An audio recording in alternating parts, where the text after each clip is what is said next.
Hey there, everybody. Welcome to our American Idol reaction for all of the top 7. This is the Disney slash Mother's Day week. Yep. We already have a video up discussing the Arthur Gunn performances, so if you are a big Arthur Gunn fan, and why wouldn't you be, we have a link in the description below where you can check that out. But here, we will talk about all of the other people who performed tonight. We still have 6 other people out of this group of 7. A kind of surprising 5 are going to make it to the show next week. Yep. They're kind of bringing a lot of people forward, which, I guess it's good. More people are getting opportunities to sing, and there's not exactly a lot of weeks that this show is going. Yeah, we're circling the end here, folks. Already, I know, it's a part of it's just the unfortunateness with them having to figure out the live shows and all of that. Yeah, and it really sucks because this season is really good. It is super stacked. There's a lot of beautiful singers this season. There are, and it feels like there's so much more we could sort of learn from a lot of them. But before we dive in and talk about everybody else, if you do like this discussion, be sure to give us a like, subscribe, hit that notification bell. We're going to kind of go in relative chronological order. It's kind of weird because some of them get swapped around here and there from the first performance to the second. But let's start with just Sam, who does A Dream is a Wish Your Heart Makes, her Disney song from Cinderella, and also I Turn to You. I love that she picked this song because she has felt like a Cinderella story from where we saw her first package and that she had been busking in the subways and now she's on the stage of American Idol. She said she was doing this song and I was just like, oh, this is just the most perfect song because it really makes my heart connect to her so much because as gorgeous of a singer as she is, and she really, really is, I'm so connected to Sam as the person. I love her story. I love how she carries all her notes through. Like, it's such a little thing, but she can go really high, she can go kind of low, and she actually really projects all of it out. It feels very musical. It doesn't feel like she makes a lot of mistakes, and she can do a lot of stuff. Of the 2 songs, my favorite was the Cinderella song, just because I felt like there was a lot of magic here, and it's a song that I haven't heard this song in a really long time. I haven't seen Cinderella in pretty much forever. It brings you back, to say the least. Yeah, no, this was my favorite of the 2 performances as well. I think because not only do I love Disney and I love this song, and I just loved the connection of the song to her. It just made it, as she was singing it, like I was tearing up while she was singing because we've all been on a journey with her. We have, and I want the journey to continue. Sam, I want you in my personal top 5. I don't know what America's gonna do. Yeah, hopefully people will come out and vote for her. Yeah, people don't do anything crazy here. Just vote for Just Sam. Clearly she deserves it. Jonny West is next, and Jonny to me has the riskiest night overall of anybody because he does Almost There, which is not the most popular of any of the Disney songs that are performed tonight.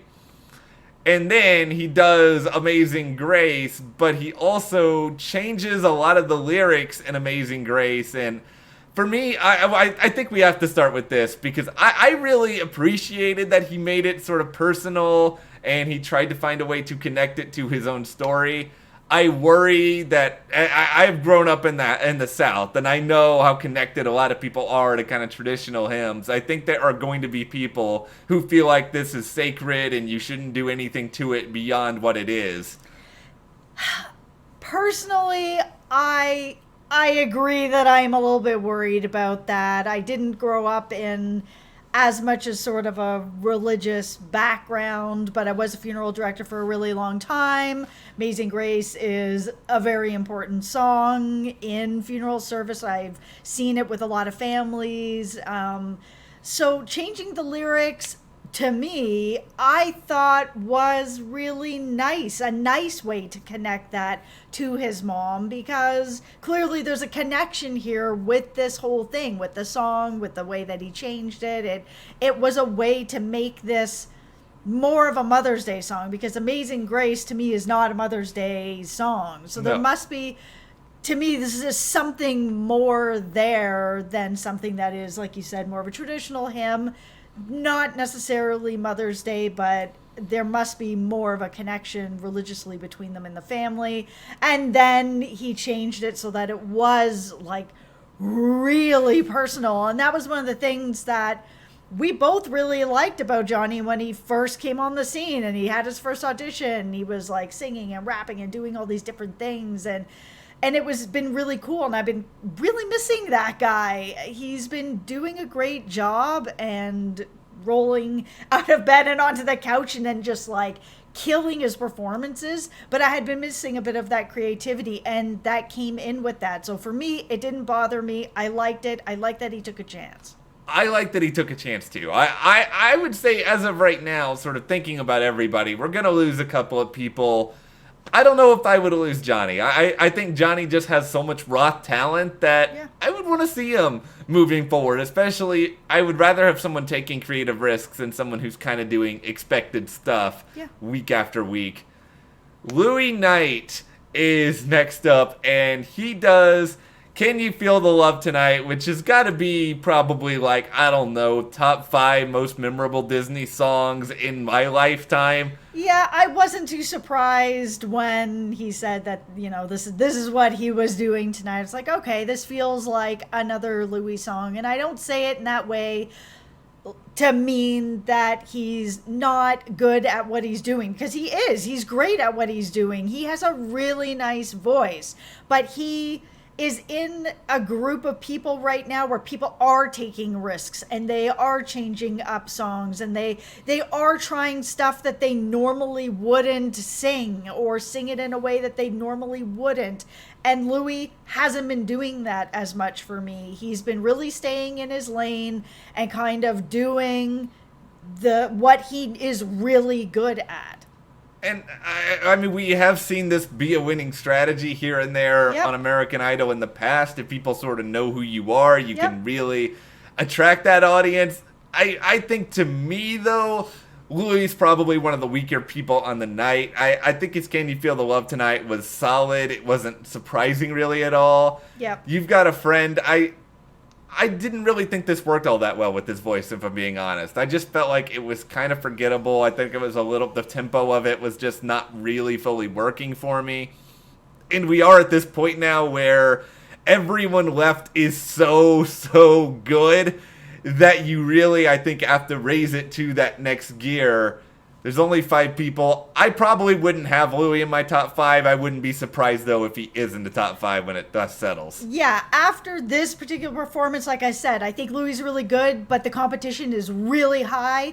I don't think that he's for the top 5, but I am not going to be the least surprised when they come back and tell me he's in the top 5, because I think he's going to be in the top 5 regardless.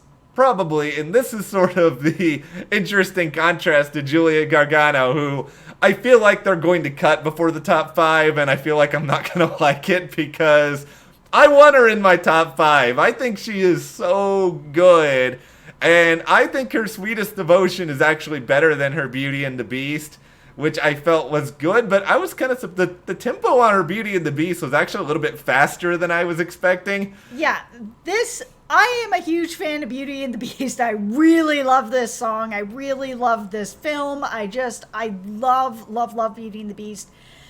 This was strange to me. The tempo was a lot faster than I'd heard before, and I was like, all right, she's taking a risk here. I'm good with this. I like that there's a lot of people taking risks this season, but it didn't work, and it didn't seem to work with her lower registers, and at the beginning I could barely hear her, and so it just didn't work. But I was really happy she took that risk and tried something different. But Sweetest Devotion, very nice. This is why it's so good on some of these nights that people have 2 different songs, because if the first thing doesn't necessarily work fully, then you can sort of come back, and then that's going to be the thing people remember. Yeah. I think Julia's performance and the whole story with her mom and all of that I thought was really, really nice, and it really, I think Julia's just really likable. I think she stands out. She's got a good sense of humor. She has personality. Those are things I like on American Idol. I hope she makes it through, but I'm worried. I love that she had a parade for her mom. I just like her so much. Like, I was really sleeping on her until last week, where we got to see more at home and she had all her puns and she was so funny. And then this week she's got like a parade going down the street for her mom. Like, I just really like her. I really like her too. And I really like Francisco Martin as well, who he has been probably very high up on our Idol pyramid all season long. I don't think it's going to be changing. Here is where, 10 minutes in, totally my shameless love for Phil Collins is about to come out. Anyone who does, you'll be in my heart. I'm always going to be on board with this. And even though a lot of this Disney night was really, really... Like, the performances were great, but, like, some of these projected backgrounds, like, when Just Sam was singing and you had, like, some weird, like, corporate Cinderella slideshow going on behind her. I was just like, what is this? I appreciated that. I don't know. That was all right. I like the little sketches that started. That I don't know if maybe that wasn't Francisco, but I like some of the things that they were doing. The background with Francisco, it got a little bit crazy a couple of times, true, yeah. But I think that his vocal on "You'll Be in My Heart" was great, and it was genuine, and I love Phil Collins. I liked his Disney song more than River. Not that I thought River was bad at all, because I think it was really good. I've just heard a lot of people do this song lately, and I think it's harder to actually get that to stand out in my head. What I liked about what Francisco did tonight is that both of his songs were just solid performances. He is becoming more and more confident in what he's doing and what he's singing, and I think being at home and these home performances have really helped him shine and get over some of that nervousness. He's in his home, he's in his comfort, he's in his element, he's got his mom there. That whole segment with his mom, these mom segments, I'm telling you, they just wrecked me tonight. I loved that he was talking about and being really vulnerable about how difficult things were for him, where he didn't leave his room for like days and weeks, and his mom was his hero that helped him through all that. I mean, if you didn't love him before, and I don't even know how that's possible, there's no way you can't not love him. Yeah, he is so likable. His voice is so good. Phil Collins is really hard to sing. Really hard. Phil Collins so much. The thing is, a lot of people on Idol do Against All Odds, which is a song that I love, but apparently no one else likes it, because every time someone does Against All Odds, they get eliminated the next episode. Thank you, Francisco, for not doing Against All Odds, because I would have liked it, and apparently no. But I love this song. I love how well he sang it. It reminds me, I really hope Francisco is at least in the top 3 at the end of all this, and I think he has a good chance at that. I just can't see that he's not going to be there. I mean, he's been a favorite all the way through. He is just, that's one of the things that you want to see in this competition. Like, it's always cool to see people that come out, like an Arthur Gunn, he's good from the get-go all the way through. Yeah. And then you've got someone like Francisco, who, beautiful voice right out of the gate, had a little bit of the nerves and had to overcome them. And then we get to watch as his voice is just like continues to be powerful through this whole thing.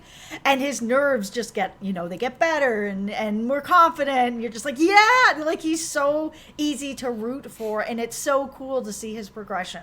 It has been a really, really cool journey with him, and that's why I think him being at the end would be so exciting. Finally, Dylan James, he has Hang On, and then also his Disney song, Our Town.